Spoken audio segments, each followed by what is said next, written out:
Hey guys, welcome back. So it's been a while since I uploaded to this channel and you're wondering why. It's because sometimes I get in a really bad mood, but I'm not talking about that today. I'm just gonna talk about something happy. So I'm getting to my 3 years on HRT, and of course I'm gonna put a time lapse, but this is like because there's not gonna be a difference from now to like the 10th, so in 2 weeks. So I'm just gonna talk about what I've noticed since I started until now. So first of all, it's gonna be hair removal, the thickness of your hair. So I'm gonna put a photo right here of me without HRT. Look at those eyebrows; they were thick as a caterpillar.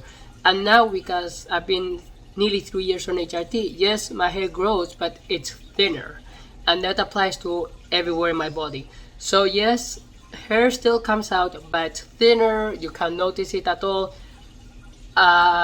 Yeah, so that's the whole deal about what's going on right now. Um, I think the most difficult thing is the face. I had to do laser removal, and I'm still doing it. I have one on the 10th on next year. So when I literally get to 3 years, and that's amazing for me. Laser has done wonders to me. Now, when I first started, I didn't have a full-on beard, or I never had because it never grew into me. So in that case, I was really lucky. But at the same time, I still had a lot of dark hair, like just a little bit, but it was really strong, and it still is present sometimes. Not as much any often because I save most of the day. Um, the other thing is medication. So I'm 3 years and I've changed how I take my HRT once, and some people actually change 3 times because sometimes it doesn't work for them, and that's fine. It's fine to get um, other type of HRT to do. So injection, patches, or the pill. The pill didn't work for me, but the injection did work for me. I don't have secondary effects. Take in mind that HRT can cause secondary effects. So yeah, that's something new. The other thing I'm gonna tell you is hair. I've saved my hair because of some events. I'm not ready to speak about it. Maybe another video. But my hair, it has changed texture so much. So if you see a video beforehand, I had really not curly hair, but you could already tell. But now my hair is like more wavier than curly, and I don't know, it just changed. The other thing is fat distribution. So it's gonna happen, but because, how do I say this? I am thick now. Okay. My thighs are thick because my fat distribution. My breast has developed much more than I thought it's gonna be. And now, before we get into the breast area, right? Fat distribution happens, and breast area happens between when you start at 3 years. It doesn't stop until 3 years. Now, it depends on genetics, it depends on health. Well, not health, mainly genetics on how big your breasts are gonna be, but that doesn't apply most of the time because some people say, like, oh, you know, this person had like D's or whatever, and I'm have here with like little titties. And just, I can't say that comes down to luck and genetics. The other thing I realized is, uh, maybe just me, but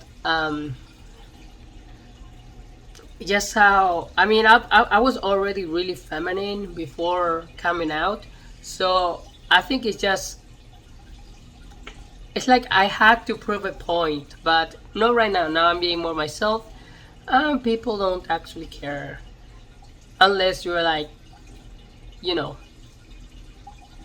really, really showing it off with okay. So I'm in Florida, the worst state to be in, and what I realize is the most incognito you are, the best chances you are of just going by your day. Now, if I went with a flag, a pen, and whatever it takes to show that I'm trans, I would probably be dead by now. So yeah, I would not recommend. Some people do it, some people don't, but me, I just go invisible. Now let's jump into the social aspect of transition.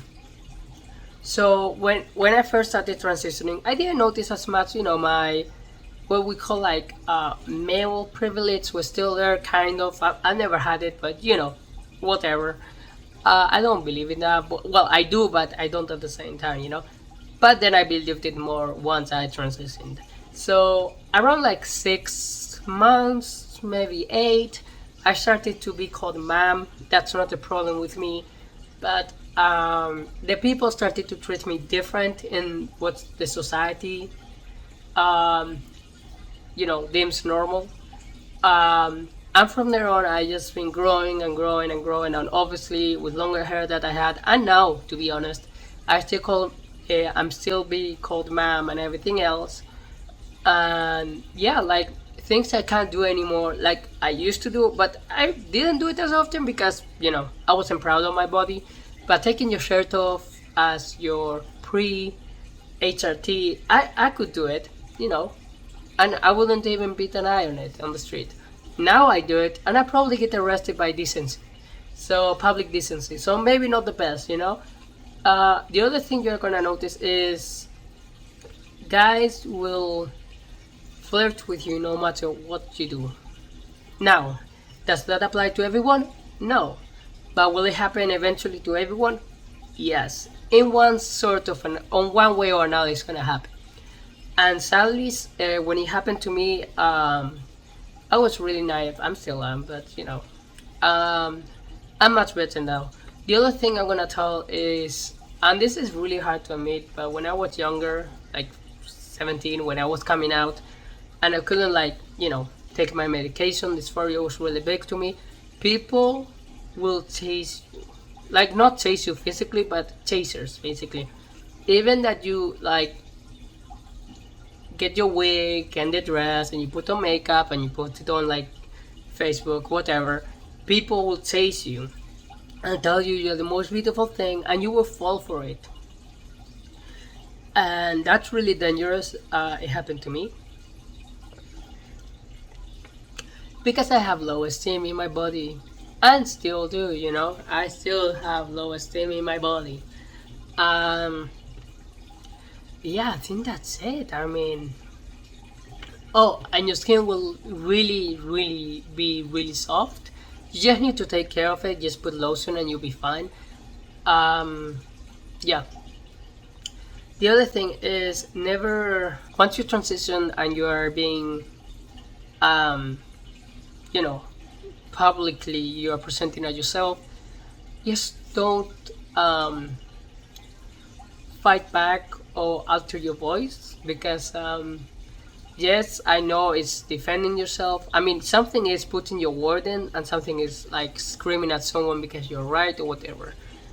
Then people will literally, like, you know, like, I don't know. I just feel like if you scream, it, I'm saying by society standards, not because me, but supposedly females should not be screaming, or pushing back. No, you can push back, like what's happening now. But if you scream, they may see it as, oh my god, you're like someone else. You try to cheat me.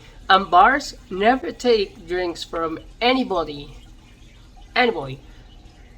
except your friend that has picked up or the bartender that gives you the drink. But always have an eye on them because they can spice it up.